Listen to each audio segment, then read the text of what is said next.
Salam sejahtera Malaysia, terima kasih kerana menonton video-video dalam channel ini. Sebelum kita mula, jangan lupa untuk tekan tombol subscribe, share, like dan komen. Let's go! Salam sejahtera dan salam perpaduan kepada seluruh rakyat Malaysia. Berita seterusnya, belum sampai 100 hari, Anwar dah khianat perjuangan reformasi Muhyiddin. Berita penuh.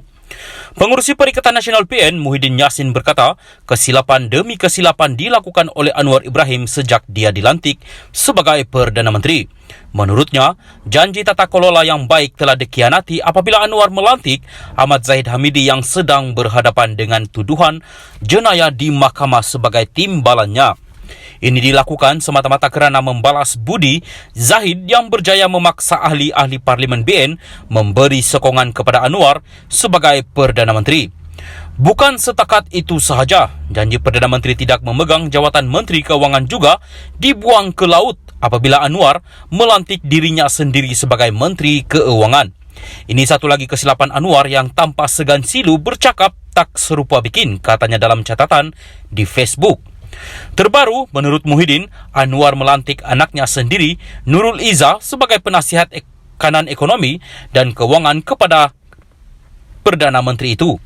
Tidak pernah berlaku dalam sejarah Malaysia, seorang Perdana Menteri melantik anak sebagai penasihat. Pelantikan ini menjadi slogan reformasi yang dilaungkan oleh Anwar sejak lebih 20 tahun lalu sebagai omong kosong.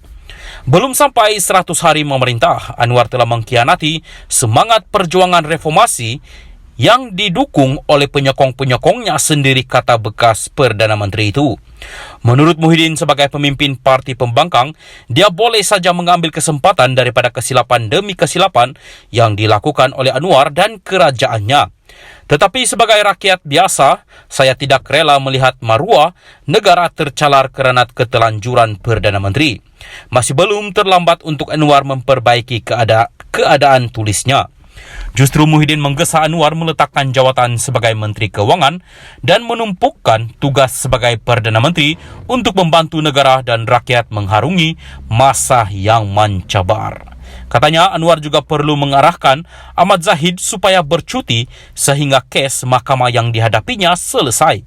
Malulah rakyat Malaysia jika beliau, Zahid, keluar negara bertemu pemimpin dunia atas tugasan rasmi sebagai timbalan Perdana Menteri sedangkan kesnya masih dibicarakan di mahkamah.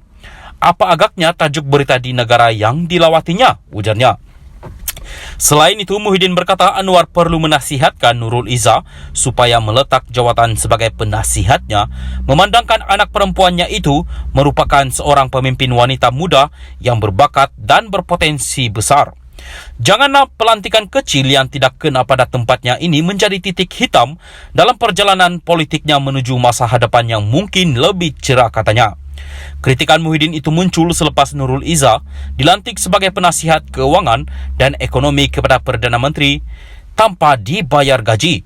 Keputusan itu membawa kepada dakwaan berlaku amalan nepotisme dan persoalan apakah Nurul Izzah layak untuk memegang jawatan itu, walaupun pejabat Perdana Menteri mempertahankan kelayakan akademiknya.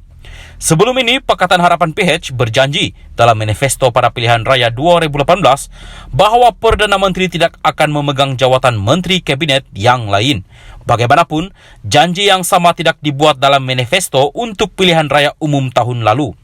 Anwar sebelum ini berkata dia menyandang jawatan sebagai Menteri Keuangan untuk pulihkan keyakinan terhadap ekonomi Malaysia. Salam sejahtera, berita seterusnya. KJ tak akan rayu pemecatan. Berita penuh. Khairi Jamaluddin tidak akan membuat rayuan terhadap pemecatannya daripada UMNO kerana tidak melihat ada gunanya berbuat demikian. Merayu bermakna merayu terhadap entiti yang sama yang secara unilateral dan secara ringkas telah menghukum saya daripada parti, jadi tidak ada gunanya, katanya kepada BFM pagi ini. Khairi berkata dia berbincang dengan Noh Omar dan Syahril Hamdan yang masing-masing turut dipecat dan digantung oleh kepimpinan parti sebelum membuat keputusan ini. Niat mereka, kepimpinan, adalah untuk membuang kami daripada parti, katanya. Menurut Khairi lagi, dia diberitahu tentang pemecatannya oleh rakan-rakannya dalam majlis tertinggi UMNO beberapa jam sebelum dia secara rasmi mengetahuinya melalui media sosial. Dia mengulangi bahawa pemecatannya serta penggantungan beberapa ahli UMNO lain adalah tidak adil kerana mereka tidak diberikan surat tunjuk sebab dan tidak diberi peluang untuk menghadap jawatan kuasa tata tertib untuk menjelaskan diri mereka. Mengenai dakwaan bahawa dia dipecat kerana mengkritik pimpinan Presiden UMNO Ahmad Zahid Hamidi, Khairi berkata dia hanya cuba mengatakan ada hari yang lebih baik di hadapan untuk parti. Maksud saya bukan menentang parti atau keahlian, tetapi kepimpinan. Saya tidak cuba menjatuhkan parti. Saya cuma memberi harapan kepada rakyat, katanya kepada penyampai Syahzana Mokhtar. Ditanya mengapa dia dipecat manakala yang lain hanya digantung kerana melakukan kesalahan yang serupa atau lebih teruk, Khairi berkata ia adalah kerana Zahid memerlukan sokongan yang cukup di Parlimen. Perbezaan antara ahli Parlimen Semborong, Hishamuddin Hussein dan saya ialah tidak bukan ahli Parlimen. Kalau Hishamuddin bukan ahli Parlimen, dia akan dipecat juga.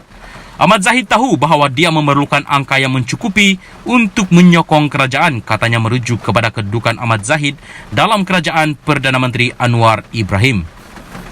Minggu lalu, Hishamuddin turut digantung selama 6 tahun daripada UMNO. Khairi yang juga bekas Menteri Kesihatan mendakwa wujud pilih kasih dalam UMNO.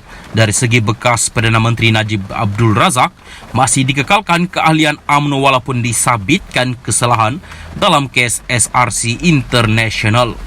Perlembagaan UMNO mengatakan bahawa jika anda didakwa di mahkamah, anda perlu mengosongkan jawatan anda. Tetapi kita tahu itu tidak dipatuhi dalam kes Najib. Dia sebagai ketua UMNO Pekan. Pilih kasih wujud dalam parti bergantung kepada sokongan individu terhadap kepimpinan parti atau digunakan untuk parti. Khairi menegaskan dia tidak menyimpan dendam pribadi terhadap Ahmad Zahid, tetapi hanya mahu 2 jawatan teratas UMNO dipertandingkan. Saya masih menganggap dia, Ahmad Zahid, sebagai kawan. Mungkin dia, Ahmad Zahid, tidak fikir begitu lagi. Saya cuma mahukan pertandingan terbuka kerana dia menerajui parti dalam pilihan raya paling buruk untuk parti itu pada pilihan raya umum ke-15 PRU 15. Maksud saya sangat mudah. Jika Pakla Abdullah Ahmad Pedawi diminta berundur selepas kehilangan majoriti 2/3 di Parlimen dan jika Najib diminta berundur selepas 2018, paling tidak anda, Ahmad Zahid, boleh lakukan jika anda tidak mahu berundur adalah membenarkan pertandingan terbuka, katanya.